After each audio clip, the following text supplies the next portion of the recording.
Very good morning students. आज हम discuss करने जा रहे हैं वर्ड पावर की ही next series, that is word in pairs. आपको एग्जाम में बच्चे वर्ड इन पेयर्स भी जो है वो पूछा जाता है, ऑलमोस्ट हर एक एग्जाम में पूछा गया है, बट कुछ आज मैं आपके साथ वर्ड डिस्कस करूंगी जो कि आपके 2015 और 2019 के पेपर्स में पूछा गया है। ठीक है, सो स्टार्ट करते हैं वर्ड इन पेयर्स। अब जब एग्जामिनर वर्ड इन पेयर्स पूछता है वो आपको होमोफोन्स भी दे सकता है, मींस डिफर स्पेलिंग है बट साउंड में वो सेम रहते हैं, या दो ऐसे डिफरेंट वर्ड दिया जाता है जो थोड़ा सा रिजेम्बलेंस देते हैं but according to the meaning या according to the part of speech में वो डिफर कर जाते हैं। ठीक है ना, तो आज हम डिस्कस करेंगे कुछ ऐसे पेयर वर्ड्स जो आपको पेपर में पूछे जाते हैं और आपको उसका सेंटेंस वेरिएशन बताना पड़ता है। तो लेट्स मूव ऑन करते हैं। First word is right. ठीक है, आपको एक राइट वर्ड जो है वो गिवन है और दूसरा जो वर्ड है राइट्स। ठीक है, अब देखो साउंड में थोड़ा सा सेम लग रहा है, डिफर नहीं है, बट स्पेलिंग में भी डिफरेंट है बच्चे, और इसका मीनिंग भी जो है वो डिफरेंट रहेगा। अब राइट वर्ड है, राइट वर्ड का जो पार्ट ऑफ स्पीच है दैट इज एन एडजेक्टिव। ठीक है ना, मैं आपको हर एक वोकैबुलरी सेशन में ये बोलना चाहूंगी कि हर एक वर्ड का पार्ट ऑफ स्पीच जरूर पकड़ते हुए चलना, बिकॉज ये जो एक वे रहेगा ये आपका ग्रामर में भी आपको हेल्प करेगा, ये आपका जो आपका वोकैबुलरी सेक्शन है उसमें भी रहेगा, राइटिंग स्किल्स में भी आपको बहुत हेल्पफुल रहेगा। तो बेटर है कि अगर हम इस चीज को रिकॉग्नाइज करते हुए चले। यहाँ पर देखिए कि राइट जो वर्ड है वो एडजेक्टिव है। इसका मीनिंग क्या होता है? करेक्ट होना, मॉरली जो है वो ठीक है, गुड है या एप्रोप्रिएट है। ठीक है ना, तो इस फॉर्म में हमने इसका मीनिंग लिया जो कि एडजेक्टिव की वैल्यू बताता है। अगर आप जिस पार्ट ऑफ स्पीच में बच्चे ले रहे हैं उसी पार्ट ऑफ स्पीच में आपका सेंटेंस जो है वो चला जाता है। बट राइट के तो हमारे पास अदर पार्ट ऑफ स्पीच भी हैं, वो भी मैं आपको बताती हूँ। इसके अकॉर्डिंग देखते हैं, you gave a right answer. ठीक है, you gave a right answer. कैसा आंसर दिया? राइट आंसर दिया। तो आंसर जो है वो कौन सी पोजीशन पर आया है?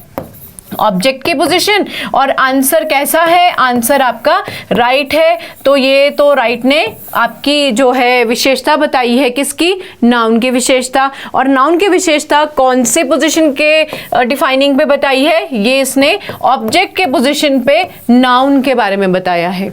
आई होप आप लोगों को ये भी पता है कि एडजेक्टिव जो है विशेषता बताता है वो दो, अगर ऑब्जेक्ट प्रेजेंट हो तो वो ऑब्जेक्ट के पोजीशन पे नाउन की विशेषता बताता है। अगर ऑब्जेक्ट होता है, इन केस अगर स्टेटमेंट में ऑब्जेक्ट नहीं होता है तो वो विशेषता किसकी बताता है? वो आपके सब्जेक्ट के पोजीशन के नाउन की विशेषता बताता है, नाउन या प्रोनाउन की विशेषता बताता है, क्वालिटी बताता है। तो इस चीज का जो पार्ट है हम इसे क्या कहते हैं बच्चे? हम इसे कहते हैं predictive and attribute use of adjective. I hope आप लोगों को ये ग्रामर में जो दो वर्ड्स मैंने आपको एडजेक्टिव के रिगार्डिंग बताए हैं पता होंगे।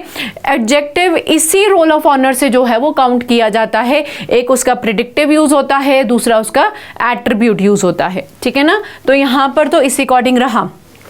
I will tell you the more statements with your right word। Right को और भी डिफाइनिंग करते हैं, बिकॉज राइट वर्ड जो है बच्चे वो यहां पर तो एडजेक्टिव बताया, हमारे पास वो एडवर्ब का रोल भी प्ले करेगा। राइट जो है वो एडवर्ब का रोल भी प्ले करेगा। ठीक है ना, अब अगर वो एडवर्ब का रोल प्ले कर रहा है तो उसका मीनिंग जो है वो क्या है? डायरेक्ट मैनर या एग्जैक्टली बोल सकते हैं।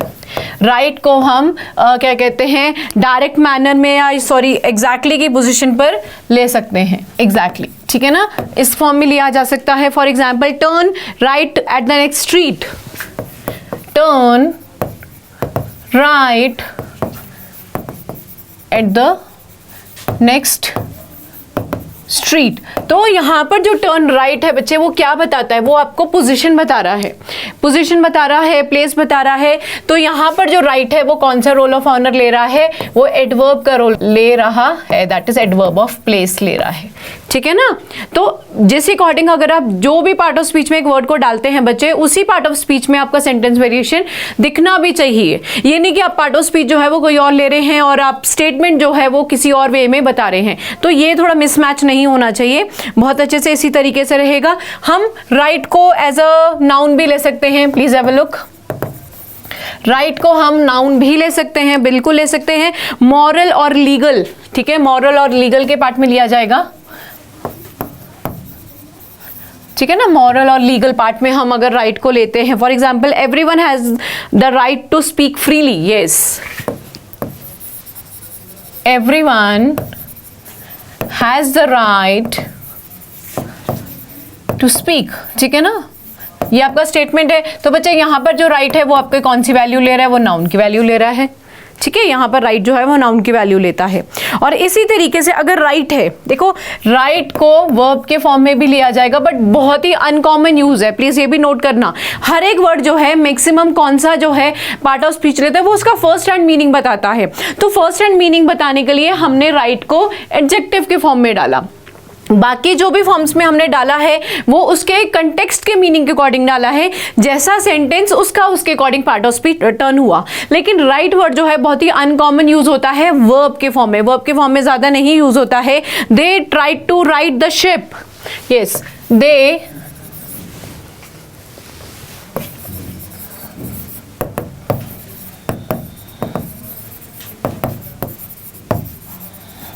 they tried to right the ship after the storm, yes, after the storm।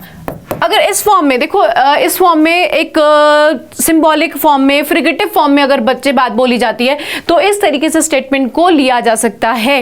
देखो राइट के आपको मैंने इतने सारे पार्ट ऑफ स्पीच बता दिए। अब पेपर अगर आता है और पेपर में अगर हमें कुछ यूज करना है तो आपका जो डायरेक्ट है वो एडजेक्टिव के फॉर्म में ही यूज किया जाएगा। बट एटलीस्ट हमें इतने अदर पार्ट ऑफ स्पीच एक वर्ड के पता होने चाहिए। एक वर्ड बच्चे डिफरेंट पार्ट ऑफ स्पीच बिल्कुल ले सकता है, और आपको सिर्फ ये देखना है कि इनके डिमार्केशन जो है वो बहुत अच्छे से प्रॉपर वे में होनी चाहिए। डिमार्केशन कैसी होनी चाहिए? डिमार्केशन का मतलब है कि हर एक पार्ट ऑफ स्पीच का जो एक पोजीशन फैक्टर है वहीं पे आ जाना चाहिए। मैं बार बार आपके साथ डिमार्केशंस के बारे में बात करती हूँ, एक सीरीज जरूर मैं बनाऊंगी आप लोगों को डिमार्केशंस बताने के लिए, ग्रामेटिकली बताने के लिए, because that is also very important. अगर बच्चे आप लोगों को टेंसेस आप कर चुके हो, आपको टेंसेस बहुत अच्छे से आते हैं, तो आपको ये डिमार्केशन में कोई भी प्रॉब्लम नहीं आएगी, बिकॉज टेंसेस जहाँ बहुत अच्छे से डिमार्केशन बता देता है, ठीक है ना। आज अभी तो आपके साथ वोकैबुलरी सेक्शन ही डिस्कस हो रहा है आपके पार्ट ऑफ स्पीच से लेके, ठीक है। ओके, नेक्स्ट वर्ड क्या था आपके यहाँ पर? राइट का ही जो हमने वर्ड लिया था, दैट इज पेयर वर्ड में the first one was right and the other one was rights. अब ये वाला जो राइट्स है वो क्या होता है? रिचुअल्स। रिचुअल्स होते हैं, फॉर्मल जो सेरेमनीज होती हैं उसके बारे में बोला जाता है, एक्ट बोला जाता है, प्रोसीजर्स बोले जाते हैं, जो रिलीजियस इन नेचर होता है उस अकॉर्डिंग इसको बोला जाता है। For example the marriage rights were performed in the church, ठीक है। राइट्स का मतलब एक रिचुअल जो है वो परफॉर्म किए जाते हैं। यहाँ पर राइट्स जो है वो रिचुअल का फॉर्म ले रहे हैं, और साथ में प्लीज देखिए ये नाउन है, यहाँ पर ये नाउन है, और यहाँ पर हमारे पास जो राइट था वो क्या था बच्चे? वो यहाँ पर एडजेक्टिव था। राइट का मतलब है सही होना, करेक्ट होना, एप्रोप्रिएट होना, और यहाँ पर राइट्स का मतलब है कोई सेरेमनी से रिलेटेड या रिलीजियस पार्ट से रिलेटेड हम बात कर रहे हैं, ठीक है ना। तो स्पेल में, सुनने में, स्पेलिंग में सेम साउंड हो रहा है, but different meaning and different spell part also. Okay, taking up the next one, next word लेते हैं।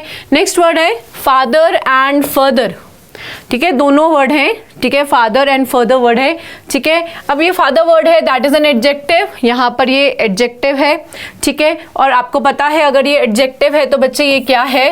फार, farther and it will be farthest, yes. ये डिग्री है, ये आपकी पॉजिटिव डिग्री है, ये आपकी कंपैरेटिव डिग्री है, और ये आपकी कौन सी है? सुपरलेटिव डिग्री है, ठीक है। सो यहाँ पर तो एडजेक्टिव है। देखो एडजेक्टिव अगर कोई वर्ड जाता है ना तो प्लीज थोड़ा ध्यान रखना कि वो वर्ड ना डायरेक्टली कहीं डिग्री पे तो नहीं जा रहा। अगर डिग्री पे जा रहा है तो मीनिंग तो बहुत इजीली पता लगेगा, बिकॉज आपको पता है डिग्री किसी अकॉर्डिंग जो है वो एक्सप्लेन की जाती है।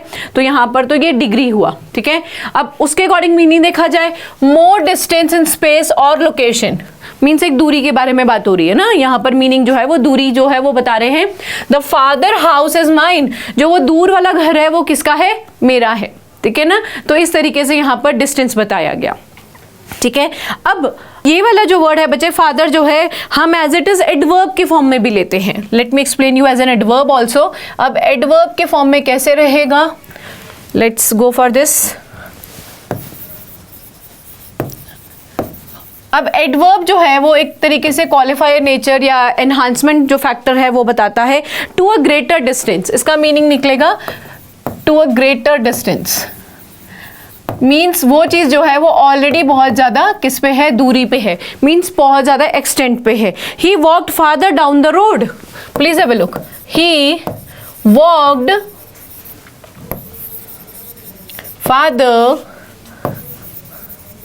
Down the road, now the concept is, हमें कैसे पता लगे कि मैम वो तो जो था वो आपने एडजेक्टिव बताया, जो आपने डिग्री में बता दिया, बिल्कुल सेट हुआ, बट यहाँ पर कैसे पता लग रहा है कि मैम ये एडवर्ब है? पहले हम वो स्टेटमेंट देखते हैं। एक बार यहाँ देखिए, the father house in mine, वो जो घर है वो मेरा है, ठीक है। तो यहाँ पर जो हाउस की जो है वो क्वालिफाइंग नेचर बताया जा रहा है। प्लीज हैव अ लुक, यहाँ पर हाउस जो है वो दूर है, तो यहाँ पर फादर वर्ड ने आपके हाउस जो कि आपका बच्चे नाउन है, जो कि कॉमन नाउन है, उसकी विशेषता बताई है। तो यहाँ पर फादर जो है वो क्या बनता है? एडजेक्टिव बनता है, ठीक है ना। यहाँ पर एडजेक्टिव है, वहां पर एडवर्ब कैसे आया? देखो यहाँ पर स्पेलिंग वहां पर भी सेम था, यहाँ पर भी स्पेलिंग चेंज है। वहां हमने उसको डिग्री बता दिया था, तो यहाँ पर हम इसको एडवर्ब बता रहे हैं। ये जो पॉइंट है थोड़ा सा ध्यान में रखने वाला है, because this is very important. अब यहाँ पर जो फादर है वो क्या है? एडवर्ब है, ठीक है। एडवर्ब क्या करता है बच्चे? जब स्टेटमेंट में एडवर्ब्स को लगाया जाता है तो वो ओवर एम्फेसिस पार्ट बताता है। हम उसको अगर नहीं भी लगाएंगे तो हमारी स्टेटमेंट जो है वो कंप्लीट हो जाती है, ठीक है। बट द कॉन्सेप्ट इज, हम बढ़ा चढ़ा के जब बात बताना चाहते हैं तब हम एडवर्ब्स का यूज करते हैं। अब he walked farther down the road, ठीक है। तो यहाँ पर अगर मैं बोलती हूँ he walked down the road, ठीक है, he walk down the road, statement ठीक है, बिल्कुल रेक्टिफाइड है बच्चे, लेकिन हम बताना चाहते हैं कि वो फादर बहुत दूर गया। तो यहाँ पर एडवर्ब है, और एडवर्ब ने किसको आके मॉडिफाई किया? आपके V2 को आके क्या कर दिया बच्चे? मॉडिफाई कर दिया। अगर आपने एडवर्ब्स किए हैं अपने पार्ट ऑफ स्पीच में तो आपको बहुत अच्छे से पता होगा कि एडवर्ब जो है अपने साथ वाले के जो पार्ट ऑफ स्पीच है उसका एम्फेसिस लेवल जो है वो क्या कर देता है? कम करता है, अपना एम्फेसिस जो है वो बढ़ा देता है। यही एडवर्ब्स का काम होता है। अभी आपके साथ मैं बहुत सारी वोकैबुलरी जो पहले भी डिस्कस कर चुकी हूँ बच्चे, उसमें भी मैं एडवर्ब यही बता रही हूँ आपको कि जो एडवर्ब्स हैं वो जब लगाए जाते हैं वो अदर पार्ट ऑफ स्पीच, जो near by part of speech होता है ना बच्चे, उसका एम्फेसिस लेवल जो है वो कम करता है और अपना एम्फेसिस जो है, इंपॉर्टेंस लेवल क्या करता है? बढ़ा देता है।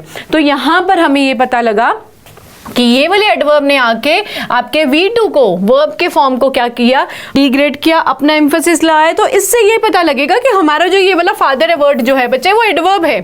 यहाँ पर ये एडवर्ब निकला, और पहले वाले में क्या था? वो एडजेक्टिव था, ठीक है ना।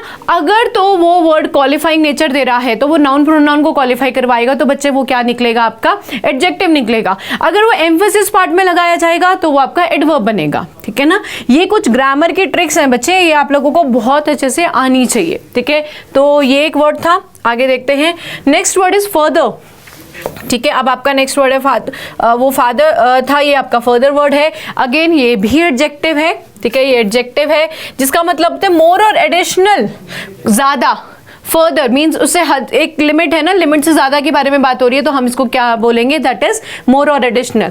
We need further information before proceeding, हमें कैसी इंफॉर्मेशन चाहिए? फर्दर इंफॉर्मेशन और एनहांसमेंट, और ज्यादा इंफॉर्मेशन चाहिए। थोड़ी इंफॉर्मेशन से हमारा काम नहीं चलेगा, हमें और इंफॉर्मेशन चाहिए, उससे पहले हम क्या करें? प्रोसीड करें। तो यहाँ पर जो फर्दर है वो मोर और एडिशनल है, यहाँ पर भी फर्दर जो है वो एडजेक्टिव का रोल ही प्ले कर रहा है, ठीक है ना। तो इस तरीके से ये जो वर्ड है एक्सप्लेन किया गया। अब देखो ये पेयर वर्ड ही है, एग्जामिनर ने आपको एक पेयरिंग बना के दिया है। अब उस होमोफोन्स के फॉर्म में हो या ना भी हो, बट पेयर तो बना दिया है। अगर पेयर बना दिया है तो मीनिंग भी बहुत अच्छे से रेक्टिफाइड होना चाहिए, ठीक है ना।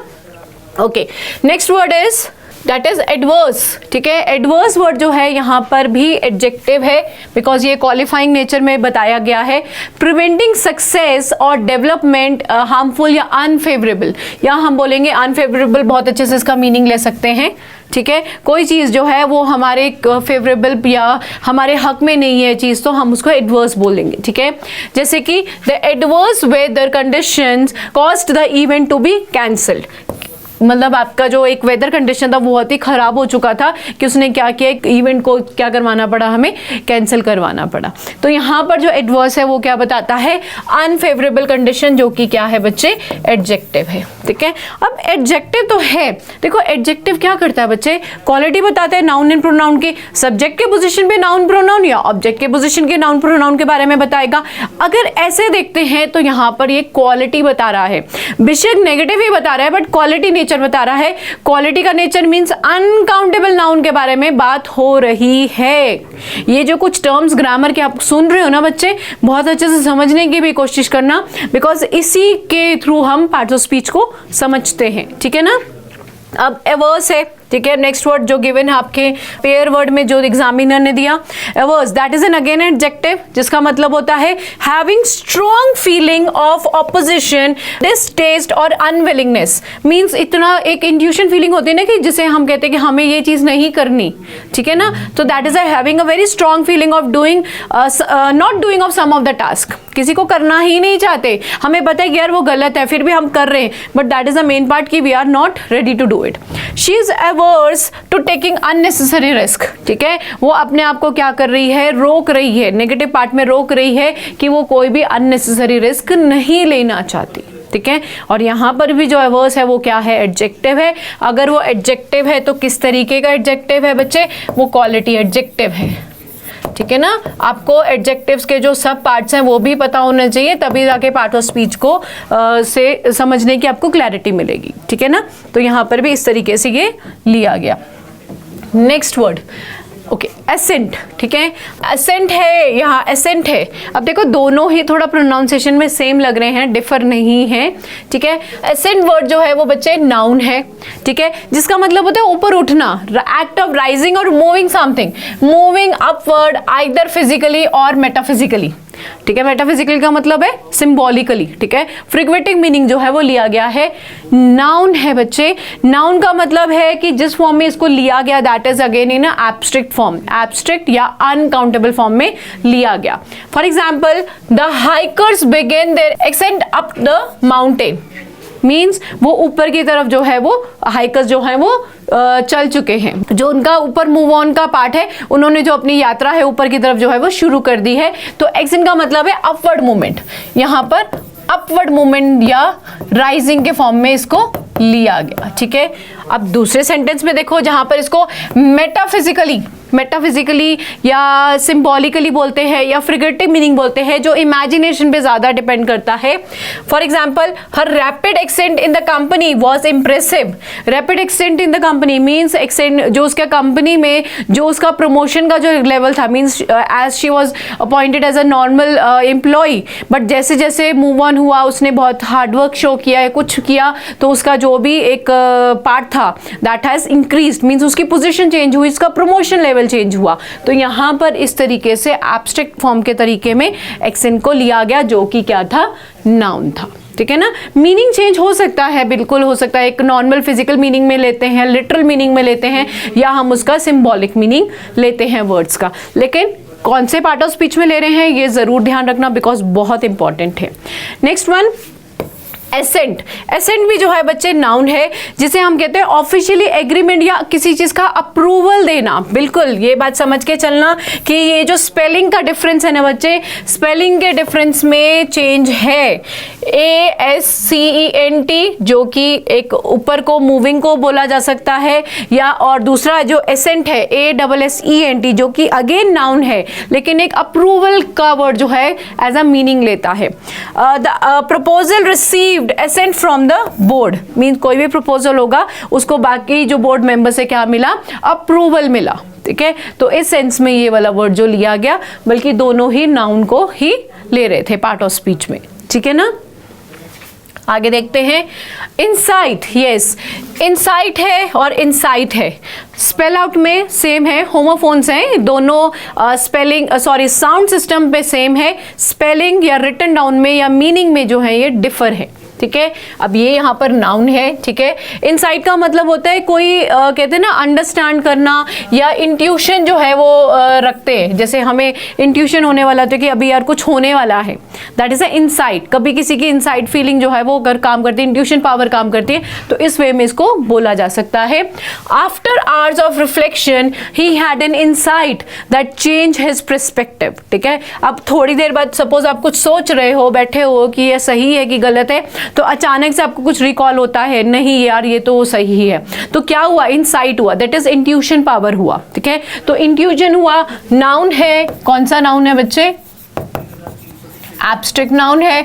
अगर एब्स्ट्रैक्ट है तो कौन सा हुआ, अनकाउंटेबल हुआ, ठीक है ना। इस तरीके से इसको हम लेंगे, ठीक है। अब दूसरा देखते हैं इनसाइट, INCIT, ठीक है। टू प्रोवोक और टू एनकरेज, टू प्रोवोक और टू एनकरेज, इसको प्रोवोक करना या किसी को एनकरेज करना उस फॉर्म में जो है वो लिया जाता है। For example the speech was intended to incite the crowd to protest, means किसी ने ऐसी स्पीच दी है कि जो क्राउड है वो किस फॉर्म में उतर गया है, प्रोटेस्ट करने के फॉर्म में उतर गया है। Now let me tell you one thing, जो इंसाइट वर्ड है बच्चे, ये नेगेटिव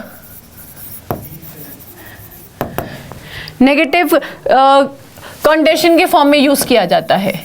कंडीशन का फॉर्म में किसी को प्रोवोक करना, नेगेटिव के फॉर्म में यूज किया जाता है, इस चीज का ध्यान रखना। जो इनसाइट वर्ड है वो बहुत अच्छे से ब्यूटीफुली नाउन की तरह लिया गया है, और यहाँ पर जो इनसाइट वर्ड है बच्चे वो क्या है, आपका वर्ब है।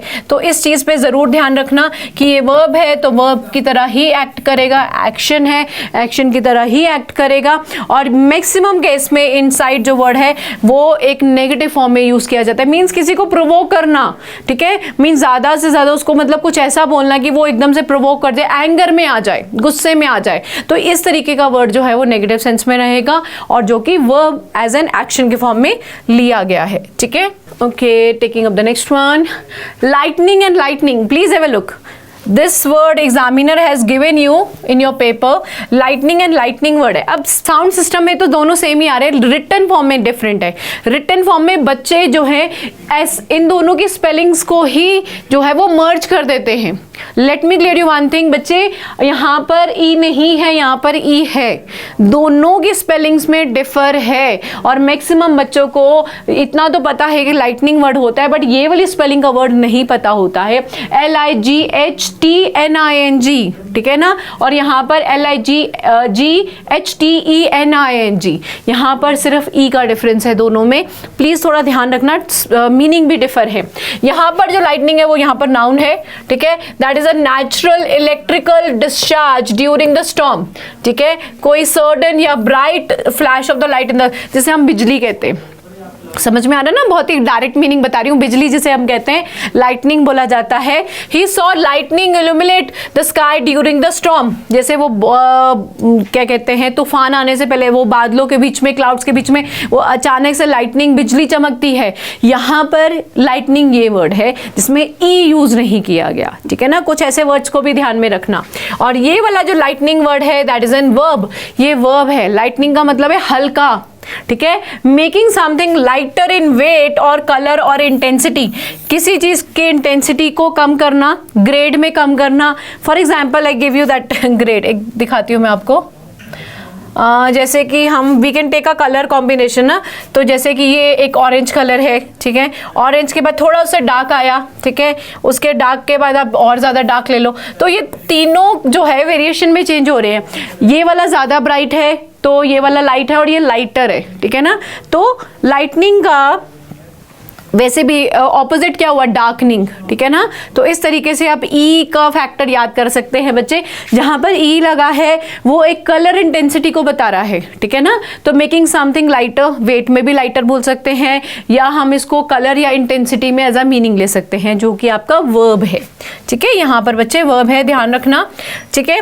She is lightening her hair colour for the summer, means अपने बालों का जो कलर शेड है वो थोड़ा सा लाइट किया, बिकॉज समर्स में लाइट कलर के जो चीजें हैं, क्लोथ्स हैं, वो ज्यादा अच्छी लगती हैं, ठीक है ना। तो इस तरीके से इन दोनों का डिफरेंस लिया गया, डिफरेंस स्पेलिंग में है, प्रोनाउंसिएशन में बिल्कुल नहीं है, प्लीज थोड़ा ध्यान रखना, this is very important. Okay, taking up the next one.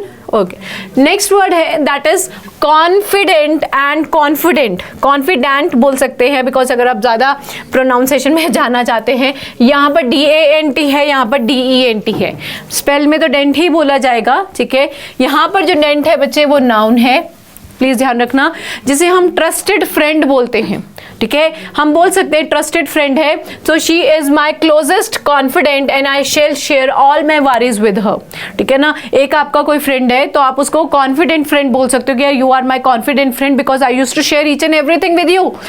वो फ्रेंड जो आपके सीक्रेट्स को किसी के साथ शेयर नहीं करेगा या उनको डिस्क्लोज नहीं करेगा, तो that friend is being called as a confident friend, ठीक है ना। तो ध्यान रखना। अब इसको दूसरे फॉर्म में भी यूज किया जा सकता है, He acted as a confident during her difficult times. ठीक है ना, as it is कैसे act किया है, as a very close friend, as a very trusted friend, कि जब आपको अपने मुश्किल के समय पे किसी की ज़रूरत होती है तो वो वाला फ्रेंड जो है मुश्किल में जो हेल्प करे वो कॉन्फिडेंट फ्रेंड होता है, ट्रस्टेड फ्रेंड होता है। ध्यान रखना स्पेलिंग में, प्लीज़ ध्यान रखना, बहुत अच्छे से बता रही हूँ, स्पेलिंग में ध्यान रखना। दूसरा वर्ड गिवन था बच्चे, कॉन्फिडेंट था, ये वाला नाउन है तो कॉन्फिडेंट तो एडजेक्टिव है, because you are so confident, that means वो एडजेक्टिव है, क्वालिटी बताई गई है ना आपकी, you are so confident, quality बताया गया, क्वालिटी है तो एडजेक्टिव है बच्चे। Having strong believe in one's own ability और क्वालिटी, ठीक है, अपने आप पे बिलीव रखना, ठीक है ना। She was confident in her skills during the presentation, during the presentation, तो इस फॉर्म में ये जो है वो लिया गया, that is a confident word, ठीक है ना। तो ये कुछ वोकैबुलरीज थी जो बच्चे मैंने आपके साथ आज डिस्कस की हैं, जो पेयर में वोकैबुलरीज होती हैं, ठीक है। तो ये जो पेयर वोकैबुलरीज हैं आपको पेपर में बहुत अच्छे से पूछी गई हैं और आपको एग्जामिनर ने इस बार पूछी थी 2015 एंड 2019 के पेपर में। ये कुछ ऐसी वोकैबुलरीज हैं जो 15 और 19 के पेपर में आपको पूछी गई थी। ऐसे भी और वोकैबुलरीज जो है मैं आपके साथ डिस्कस करूंगी, लेकिन पार्ट ऑफ स्पीच के अंदर ही डिस्कस किया जाएगा। और मोर ओवर आपके साथ में एक डिमार्केशन वाला जो है टॉपिक कि किस तरीके से पार्ट ऑफ स्पीच को डिमार्केट किया जाता है वो भी सीरीज लेके आऊंगी, ठीक है। So thank you so much, thank you.